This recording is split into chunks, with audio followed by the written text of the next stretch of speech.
Pengalaman kau tentang hutan hanyalah ikut trek yang orang dah lalu. Beribu-ribu orang dah lalu sebelum kau. Kemudian kau lalu. Engkau tak tahu benda-benda pun. Otak engkau hanya ingat laluan yang kau dah lalu dalam hutan. Laluan yang ada trek yang telah pun dibersihkan. Tapi kalau jadi apa-apa dalam hutan, kalau engkau tersalah arah, masuk tempat lain, engkau boleh balik. Engkau tak boleh balik pasal engkau tak tahu hukum alam macam mana. Engkau tak tahu hukum rimba macam mana. Jangan sembang kita kaki masuk hutan. Kita penuh dengan pengalaman. Kita nabik diri, kita angkuh. Tapi kita baca peta pun tak pandai. Macam mana engkau nak mati dalam hutan? Balik kampung je sembang dengan kawan. Aku hiking sana, aku hiking sini. Tunjuk gambar. Tapi realitinya, otak engkau kosong. Tak ada benda pun yang kau pandai. Boleh kau jalan dalam hutan yang tak ada denai. Macam kau buat dalam jungle solo survival. Apa kau ingat aku dalam jungle solo survival bergerak dalam hutan ada denai? Ada track? Tak ada semua tu. Tanpa denai. Macam mana boleh balik?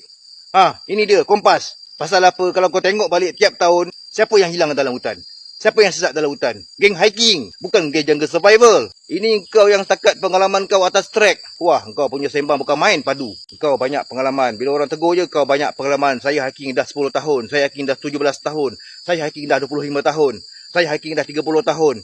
Jangan belagak sombong lah.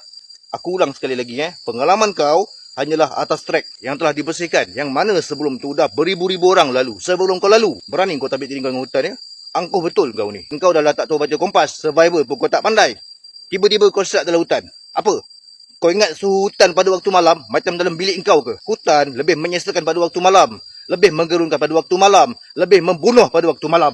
Ambil pelajaran.